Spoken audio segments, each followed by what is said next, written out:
Bersama saya Mastura Malak dalam rentasan berita edisi 1477. Antara paparan utama. Bukti kesombongan ulama PAS. Apa yang lucu dan pelik sangat bagi Taqiyuddin?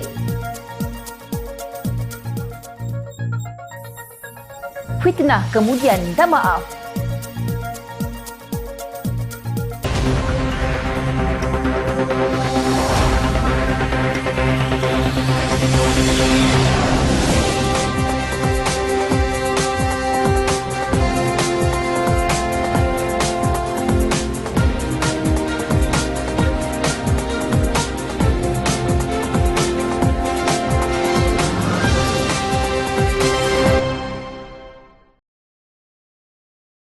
Assalamualaikum dan salam sejahtera. Seorang anggota Parlimen Perikatan Nasional PN yang diundi rakyat untuk menjadi wakil mereka di Parlimen kelihatannya sudah menyimpang jauh daripada maksud sebenar dirinya diangkat menjadi ahli Parlimen. Apabila didengari apa yang dinyatakan adalah terlalu sukar untuk diterima bahawa dirinya seorang pemimpin yang kononnya mendukung perjuangan Islam di negara ini. Beberapa hari lalu, Datuk Dr. Nik Muhammad Zawawi Saleh iaitu PN Pasir Putih mengakui beliau secara peribadi mendoakan kejatuhan pentadbiran 22 bulan Kerajaan Pakatan Harapan PH sebelum ini. Malah dengan sombong dan bongkak, beliau berkata akan melakukan perkara yang sama terhadap pentadbiran Perdana Menteri Datuk Seri Anwar Ibrahim. Ya, betul, dan kali ini pun saya nak doakan yang sama. Kata bekas Ketua Dewan Ulama PAS itu ketika bangkit mencelah kenyataan RSN Raya PH Jelutong. Nik Muhammad Zawawi berkata demikian selepas Raya menunding jari kepadanya. Terdahulu, Nik Muhammad Zawawi membangkitkan soal peruntukan kepada anggota Parlimen yang didakwa tidak adil. Sejurus itu, Nik Muhammad Zawawi berkata kerajaan akan terumbang-ambing kerana tidak mendapat pertolongan daripada Allah Subhanahu Wa Taala. Disebabkan itu juga, Nik Muhammad Zawawi berkata kerajaan pimpinan Anwar ini akan menemui ajal. Allah Subhanahu Wa Taala tidak melembutkan hati manusia untuk bersama-sama dengan kerajaan dan kerana apa? Kerana kerajaan bersikap di luar daripada batas-batas kemanusiaan. Ahli-ahli Parlimen tidak diagihkan peruntukan. Harta siapa? Harta ini kalau milik Tambun, saya tak akan kata apa, tapi ini adalah harta rakyat dan negara yang mesti diagihkan, katanya lagi. Nik Muhammad Zawawi justru memberi amaran jangan sampai rakyat membanjiri Kuala Lumpur seperti perhimpunan membantah cadangan ratifikasi Konvensyen Antarabangsa mengenai penghapusan segala bentuk diskriminasi kaum ICED pada 2018. InsyaAllah, saya kira kerajaan ini tidak lama usianya dan insyaAllah kerajaan ini akan bertemu ajalnya. Katanya ketika membahaskan Belanjawan 2024 dalam sidang Dewan Rakyat. Tentu anda masih ingat, Mei lalu terdapat satu berita yang tular menyatakan bahawa terdapat pengikut parti politik yang terlalu taksub sehingga sanggup mengajak jemaah umrah mendoakan kejatuhan kerajaan di Tanah Suci Mekah. Sedangkan sebagai rakyat yang cintakan negara, apa yang perlu dilakukan adalah individu itu perlu membawa hajat serta mendoakan agar Allah baiki kehidupan kita dan kerajaan yang ada sekarang ini untuk memerintah rakyatnya dengan lebih baik. Jika doakan kejatuhan kerajaan, adakah kerajaan baru akan lebih baik? Sama sahaja. Doakan yang baik-baik untuk Allah bantu mereka untuk memerintah. Inilah yang dinamakan taksub di mana pengikut parti tertentu begitu taksub dan hanya mempercayai kononnya hanya parti mereka saja yang mampu menjadi kerajaan yang bagus. Tidak pernah tersangka akan terpacul daripada mulut seorang yang pernah memegang jawatan sebagai Ketua Dewan Ulama PAS, ayat dan doa sedemikian dan disaksikan oleh seluruh rakyat jelata. Ia memalukan dan mengaibkan agama. Dalam keadaan rakyat Palestin nun jauh di sana ditindas dan dizalimi, ketika Islam diperkosa dan dinoda oleh puak Zionis, rakyat Malaysia berhimpun dan bersolidariti tanpa mengira fahaman dan agama demi sebuah kedamaian. Tiba-tiba bangkit seorang yang menggelarkan dirinya ulama dengan doa sedemikian rupa. Nak harapkan ulama seperti mereka bersolidariti jauh sekali. rakyat menanti kalau-kalau ada antara ulama PAS yang akan memimpin doa untuk Palestin yang sedang bergolak. Namun, Allah tunjukkan siapa mereka yang sebenarnya. Tahukah Nik Zawawi kesan sekiranya berakau pergolakan politik atau kejatuhan kerajaan seperti yang berlaku pada Februari 2020? Atau Nik Zawawi tidak sedar semua itu? Mustahil tidak sedar kerana yang menjadi dalang utama tebuk atap adalah presidennya sendiri. Politik huru-hara, seluruh negara menderita, pelabur lari ke negara jiran, perniagaan gulung tikar, rakyat tiada kerja dan pendapatan, ekonomi merudum dan tempoh 33 bulan yang dibuat oleh para pengkhianat daripada PAS dan Bersatu merupakan sejarah hitam negara yang tidak akan terpadam. Apa yang Nik Zawawi nak hairankan? Dalam kesusahan rakyat selama itu, PAS bukan main bermewah-mewah. Beli kereta Mercedes RM700,000 sebuah untuk pimpinan negeri. Bonus raya RM10,000 seorang. Naikkan allowance para exco. Semuanya di saat rakyat kebuluran kibar bendera putih. Ada mereka peduli? Sekarang mereka nak tunjuk kononnya mereka lah antara yang terpaling peduli.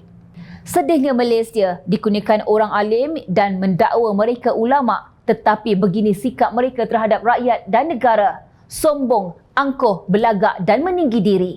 Kepada Datuk Seri Tuan Ibrahim Tuan Man, ini bukan tanda kiamat. Apa yang anda fikirkan apabila PAS mendapati kenyataan Perdana Menteri Datuk Seri Anwar Ibrahim bahawa beliau diancam berikutan kritikannya terhadap kerajaan Israel dalam isu perang di Gaza sebagai pelik malah melucukan? Menurut kenyataan sini Setiausaha Agong PAS, Datuk Seri Taqiyuddin Hassan, Anwar menyatakan ancaman tersebut dalam bentuk kenyataan-kenyataan yang dibuat oleh ahli parlimen negara-negara Eropah. Malangnya, apabila didesak oleh media supaya menjelaskan dakwaan itu, dia enggan berbuat demikian. Sebaliknya berkata kerajaan akan mengeluarkan kenyataan media mengenainya. Pendirian tegas Malaysia menyokong perjuangan rakyat Palestin dan mengkritik Israel sudah diketahui oleh umum dan bukanlah berita baru, katanya dalam kenyataan media. Ahli Parlimen Kota Baru itu berkata demikian sebagai mengulas kenyataan Anwar yang disampaikan ketika berucap di Majlis Himpunan Malaysia bersama Palestin di Aziata Arena Bukit Jalil Selasa lalu. Terdahulu, Anwar berkata beliau mula menerima tekanan dari Amerika Syarikat, Israel dan Eropah kerana lantang memperjuangkan nasib rakyat Palestin. Ini saya nak tekankan, saya terima banyak teguran, ugutan. Saya sebut kamu salah pilih orang untuk ditekan, katanya lagi.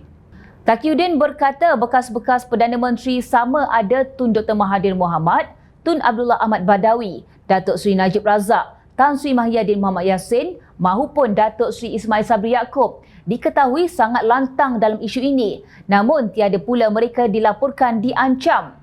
Jelasnya, malah Malaysia juga mempunyai hubungan rasmi dengan kerajaan Palestin dan juga Hamas bawah kepimpinan sebelum ini. Jadi, kenapa pula PM Anwar tiba-tiba diancam dan ancaman itu pula adalah dalam bentuk kenyataan-kenyataan yang dibuat oleh ahli-ahli parlimen? Sekiranya ancaman yang dimaksudkan itu benar-benar wujud dan berlaku, bukankah sebagai ketua kerajaan, langkah wajar yang perlu diambil oleh Perdana Menteri ialah dengan memanggil duta atau wakil negara terbabit bagi menyampaikan bantahan Malaysia terhadapnya, bukan hanya membuat kenyataan terbuka tanpa penjelasan, ujarnya. Justru, Taqiyuddin dengan biadab menegaskan bahawa PAS percaya kenyataan alamis sebegitu bertujuan untuk menunjukkan kehebatan dan kepentingan Perdana Menteri. Lebih malang lagi, dakwaan itu dibuat dalam acara yang sepatutnya didedikasikan sepenuhnya kepada perjuangan rakyat Palestin, bukan menunggangnya untuk menunjukkan kehebatan seorang pemimpin. Selain itu, ia juga boleh pula menimbulkan imej tidak positif terhadap negara kerana Perdana Menteri membuat dakwaan rambang dan hayalan sedemikian, tambahnya lagi.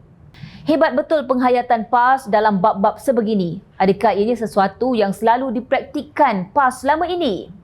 PAS seharusnya mencerminkan diri sendiri kerana melabelkan pendedahan Perdana Menteri yang dirinya menerima pelbagai ancaman berikutan pendirian teguhnya dalam perjuangan rakyat Palestin adalah kenyataan penggempar. Jurucakap Kerajaan Perpaduan Fahmi Fadzil yang juga Ketua Penerangan PKR berkata, selaku sebuah parti, PAS juga boleh dikatakan sebagai penggempar terutamanya menjelang pilihan raya negeri. Anda tahu, PAS selaku sebuah parti juga ada membuat kenyataan yang diperbesar-besarkan. Kami menyaksikan sejak beberapa bulan, terutamanya ketika pilihan raya negeri, bagaimana PAS mendakwa mengundi parti-parti tertentu akan mengakibatkan huru-hara di seluruh negara. Itu tidak berlaku. Jadi saya fikir beliau, iaitu Setiausaha Agung PAS Taqiyuddin Hassan, patut meletakkan cermin dekat ke mukanya dan melihat betul-betul kepada diri dan partinya, katanya lagi. Minta maaf Taqiyuddin, bab halusinasi dan berhayal rasanya elok kalau ditujukan kepada Tuan Presiden PAS, Tan Sri Abdul Hadi Awang, kerana masanya terlalu banyak yang terluang dan beliau memang juara. Ataupun tanyakan kepada rakan sekongkol PAS, Tan Sri Mahyadin, yang selalu suka menggemparkan dan memperbesar-besarkan sesuatu yang tidak wujud. Beginilah jadinya bila hasad dan dengki membusuk di hati. Bukan perkara positif yang dilihat dalam usaha menunjukkan solidariti yang dijayakan, namun yang buruk dicipta dan diajukan sebagai persoalan demi mencipta persepsi. Jadi, apa yang pelik dan lucu sangat bagi Taqiyuddin? Perikatan Nasional bukan sekadar kehilangan modal, tetapi juga kehilangan adab dan sopan. Kelihatannya fitnah yang seronok dimainkan oleh pimpinan PAS telah menjadi modus operandi mereka dalam memastikan kerajaan Madani kelihatan buruk di mata rakyat dengan mencipta fitnah, sebar dan kemudian minta maaf. Ahli Parlimen Baling Hassan Saad semalam tampil kononnya memohon maaf susulan video yang dimuat naik di Facebook miliknya dengan persoalan sejak bila pudin jadi jurunikah untuk pasangan bukan Islam. Na'udzubillah min zalik, yang tular menjadi fitnah berangkai. Yang dipertua PAS Baling itu mendakwa kononnya hantaran tersebut dilakukan oleh admin atau pentadbir halamannya dan bukan dirinya sendiri. Assalamualaikum. Mengambil maklum, satu posting video di Facebook ini pada petang semalam telah menimbulkan rasa kurang senang ramai pihak. Ingin dijelaskan bahawa posting berkenaan bukanlah dilakukan oleh Ahli Parlimen Baling, YB Ustaz Hassan Saad, tetapi oleh seorang admin bertugas. Justru pihak pengurusan ingin memohon maaf di atas kekilafan yang telah berlaku dan akan memastikan perkara sedemikian tidak berulang. Hassan berkata bagi mengambil sikap bertanggungjawab, admin yang menaikkan hantaran terbabit sudah pun diambil tindakan iaitu tidak boleh membuat sebarang hantaran bermula 7 petang semalam. Bagi mengambil sikap tanggungjawab, pengurusan akan mengambil tindakan sewajarnya kepada admin berkenaan. Admin yang terlibat juga sudah tidak dibenarkan membuat sebarang posting sejak jam 7 malam semalam. Sekali lagi, kami pihak pengurusan memohon maaf di atas apa yang telah berlaku, tambahnya. Hantaran kontroversi tersebut bagaimanapun telah dipadamkan manakala ruangan komen Wakil Rakyat PAS itu ditutup. Wow, mudah sungguh kerja para ulama dalam mencipta fitnah, sebar dan kemudian minta maaf dan hanya sekadar memadam hantaran yang dibuat. Untuk rekod kemarin, Hassan memuat naik video Menteri Dalam Negeri Datuk Seri Saifuddin Nasution Ismail yang berdurasi 23 saat. Seiring hantaran itu, beliau mempersoalkan sejak bila Saifuddin menjadi jurunikah kepada pasangan bukan Islam. Bagaimanapun, Jabatan Pendaftaran Negara JPN pada semalam menegaskan sesi pendaftaran perkahwinan yang dijalankan di JPN adalah berlandaskan Undang-Undang Sivil di bawah Akta 164. JPN berkata proses pendaftaran perkahwinan sivil terbabit tidak melibatkan, tidak menyerupai, tidak melambangkan dan tidak dipengaruhi dengan mana-mana ritual keagamaan atau adat sesuatu kaum. Di sini jelas, admin Facebook Hassan telah dikambing hitamkan beliau. Persoalannya, rakyat ingin tahu siapa admin tersebut. Kenapa tidak didedahkan atau beliau sendiri tampil memohon maaf secara terbuka? Ataupun sebenarnya admin itu tidak pernah wujud. Yang ada hanyalah kedua tangan dan 10 jari jemarinya yang galak bergosip mengalahkan orang jahil. Rasanya bab salahkan admin ini sudah banyak kali berlaku dan alasan yang sama digunakan pemimpin ulama pembohong dan kaki fitnah sebegini apabila sudah kantoi belum lagi disebut kononnya pej mereka digodam. Untuk memperkuatkan lagi hujah dan menyangkal para walaun yang masih seronok menyebarkan fitnah ini, bekas Menteri Agama Datuk Seri Dr. Zulkifli Mohammad Al-Bakri turut mengesahkan bahawa proses pendaftaran perkahwinan sivil itu hanyalah prosedur biasa di JPN dan sama sekali bukan upacara agama.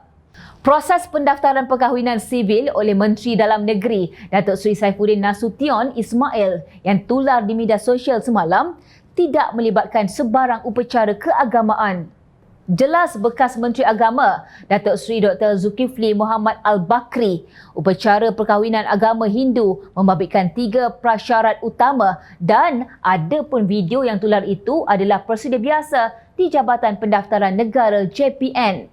Beliau berkata demikian menjawab soalan seorang pengguna X yang bertanya pandangannya tentang seorang Islam yang menyertai upacara perkahwinan pasangan bukan Islam dan menjadi jurunikah kepada perkahwinan tersebut. Apapun, alasan dan permohonan maaf yang dibuat Hasan tidak diterima oleh rakyat yang bencikan permainan fitnah kotor dan jijik seperti ini. Semakin hari semakin membarah, menjahanamkan bangsa dan agama. Pemfitnah seperti Hasan perlu disiasat dan dibawa ke muka pengadilan. Buat pengakuan atau dedakan admin terbabit untuk diheret dan dipertanggungjawabkan. Usah biarkan mereka yang suka menyebar fitnah bermahajalela kerana mereka tidak pernah kenal serik. Ingat, rakyat sentiasa memerhati.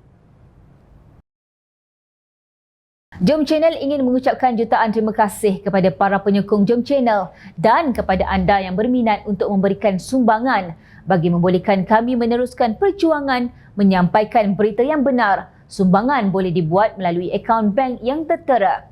Suara rakyat kami sampaikan demi negara tercinta.